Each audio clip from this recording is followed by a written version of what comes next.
Gustavo from MMA Brazil. First of all, you seem very upset by the behavior of the crowd. I want some input from you. Why do you think the crowd behaves like this? Because when you see the other fights like Aldo's or the other Brazilian athletes that lost today, the crowd didn't do so much. Why do you think that it happened with you? Well, I guess I sort of provoked it by winning. Also by, doing a little ear thing. But they was talking, they was going as I was walking out. I'm like, where's all that,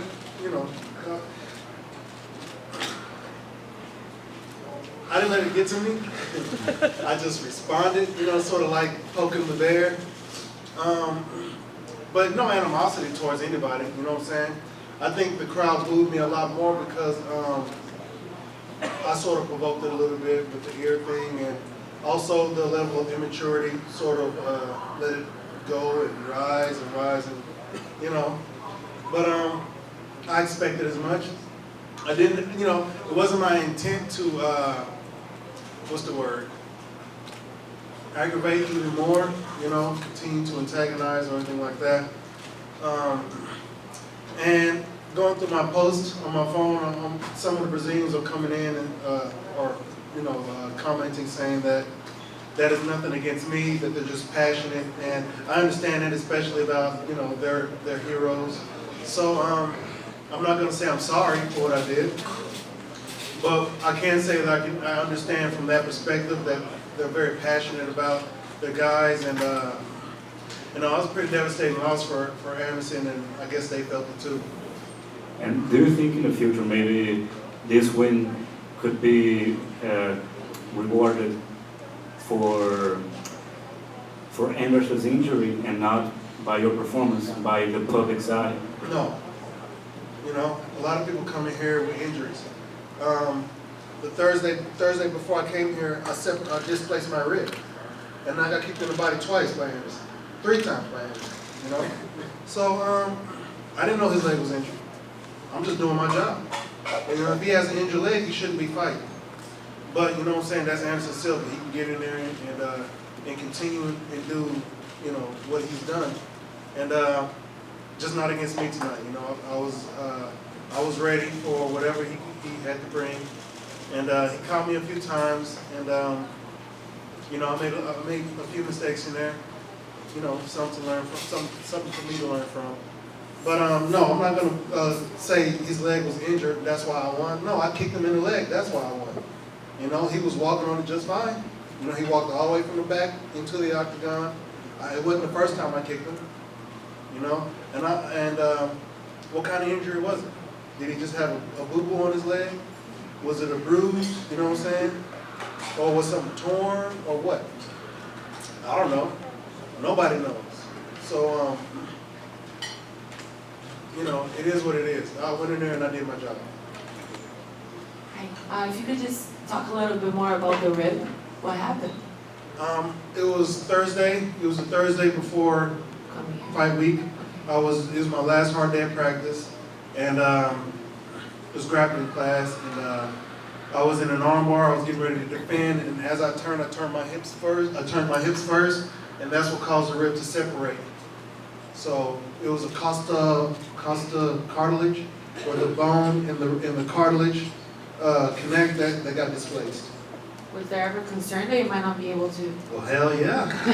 When it first happened, you know what I'm saying? I laid there, definitely got frustrated. I was really upset. And, but, I fractured a rib here, and I had to pull out of a fight before. That was my fear. I could not pull out of this fight.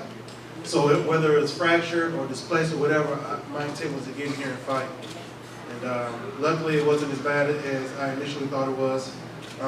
Again, I had a good team. I thanked them in an interview, but I want to thank them again, Darren Hall and Al Escobar. Those guys are geniuses in their trade, and they helped get me here.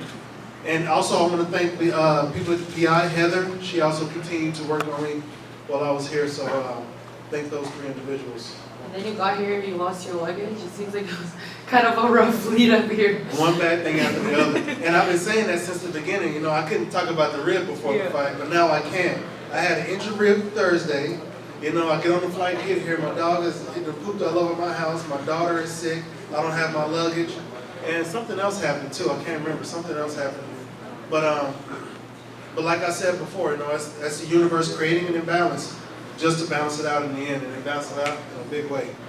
I remember when we talked before the fight that you said that you were kind of curious to see how the crowd would react, but that you thought that you guys would do the type of battle that they were going to cheer for both of you. When that didn't happen because of the way that the fight ended, are you upset at all that that's, I mean, it was an anticlimactic end. Like you said, it was your merit. He got hurt, you won, but do you feel like maybe it wasn't that, you know, you have rather that it had gone differently, maybe a war?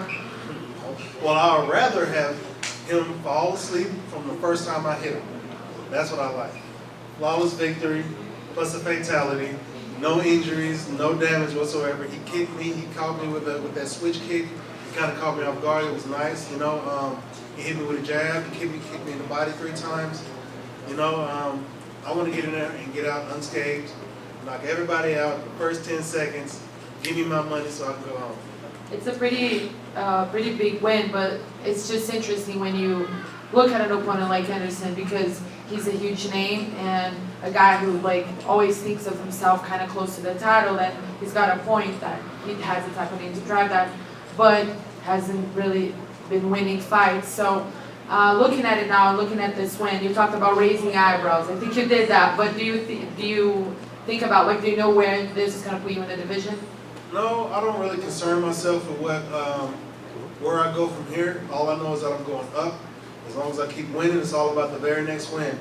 You know, the next win. So the next fight, after tonight, you know, go home, celebrate, and all that stuff. And but the next win. So I'm gonna get back to the gym, get back to getting better, so I can be ready to get that next win. So I'm not gonna sit here and rest on my laurels and pat myself on the back and, you know, look at myself in the mirror and tell myself how good of a boy I am. You know, I'm gonna go back and get back to work because I got plenty of improvements to make.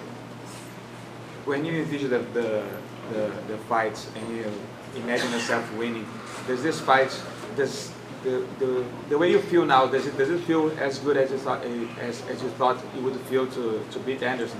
There is no better feeling than winning. It doesn't matter who you're winning against, as long as they are capable. And the UFC only picks capable people. So, you know, there's no better feeling than winning. Again, it doesn't matter who. The fact that it is a prestigious name, a prestigious person in Anderson, I don't really focus on how much better it's going to feel. I won. You know, I'm going home to my family with 2 checks. And that's the main thing. Hopefully 3 checks. But, yeah, there's no better feeling than getting in there, fighting, and coming out victorious. So, yeah. Why 3 checks? A bonus? You're not getting one. Why not? They already announced it. You're not getting one. Who's getting one? Wally Alves, Rose Namajunas, and Jessica is getting 2 bonus. Jessica's getting 2 bonus? How Yeah. come Ryan Spann didn't get a bonus? How come Ryan Spann didn't get a bonus? No. He should have got one. Yeah, it's not getting one. Maybe we need to put 6 bonuses, because he should get one, and I think I deserve it. And you just beat Anderson Silva. He's on a skid, but he's still Anderson Silva. Who do you think you should get next? Whoever, man, it don't matter. The winner of Whitaker and Adesanya. How about that? Jared, a lot of people like to talk about the mental challenge that it is to face Anderson Silva inside the octagon. You just did that in Rio de Janeiro. How was that experience for you? Another day in the office. You know, people get in front of him and they're all mesmerized by what he's done and what he's doing and all this stuff, but a fight is a fight is a fight. You know, everybody's different. Everybody moves differently. You know what I'm saying? And I've seen plenty of his fights to.